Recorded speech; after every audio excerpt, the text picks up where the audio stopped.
হঠাৎ আপনাকে একজন ডাক্তার রিপোর্ট দিয়ে বলল, আপনি আর মাত্র 30 দিন বাঁচবেন। আপনি ক্যান্সার আক্রান্ত, এখন ঠিক শেষ পর্যায়ে। এটা শুধু আপনিই জানেন, আপনার পরিবার কিংবা বন্ধু-বান্ধব কেউ জানে না। এখন এই রিপোর্টটি নিয়ে আপনি বাসায় চলে গেলেন। প্রতিদিনের মতো আজকেও আপনার বাবা আপনাকে বকাঝকা শুরু করলো। তোকে দিয়ে কিচ্ছু হবে না।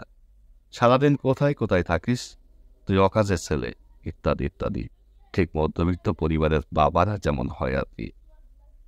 তখন কি আপনি প্রতিদিনের মতো আজও তর্ক করা শুরু করবেন, নাকি প্রাণ ভরে বাবার বকাগুলো শেষবারের মতো শুনে নেবেন?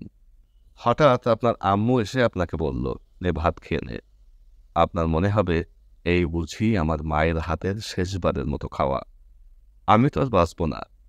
আপনি পরম তৃপ্তি নিয়ে খাবেন এবং আপনার কাছে মনে হবে এটা আপনার শ্রেষ্ঠ খাবার, যদিও তা ডাল ভাত হোক না কেন।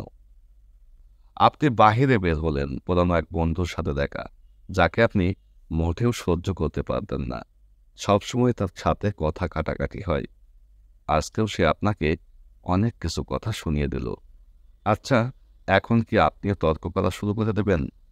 না, আপনি হয়তো তাকে জড়িয়ে ধরবেন এবং বলবেন, দোস্ত, ভালো থাকিস।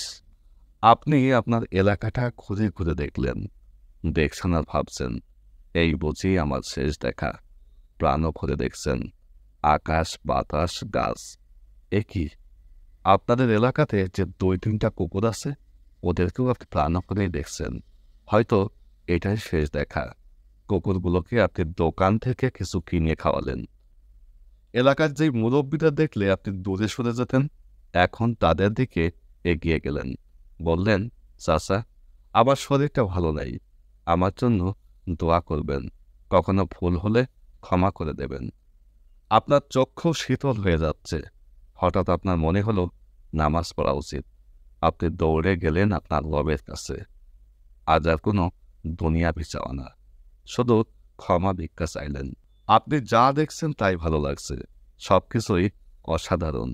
আহ, শিশির কত সুন্দর, দুপুর সুন্দর, বিকেল সুন্দর, রাত সুন্দর, বাতাস সুন্দর, জ্যোৎস্না সুন্দর, মানুষগুলো সুন্দর, কুকুরগুলোও সুন্দর, সব সুন্দর, কিন্তু আমি থাকবো না। দেখছেন আর ভাবছেন। এতক্ষণ এগুলো দেখে আপনার ভালো লাগছিল নিশ্চয়। এর কারণ আপনার মধ্যে এতক্ষণ কোনো ইগো ছিল না। আর ইগো না থাকা মানুষগুলো পৃথিবীর সবচেয়ে সুখী মানুষ। আমরা মৃত্যুর কথা ভাবতেও চাই না, এ থেকে পালিয়ে বেড়াই।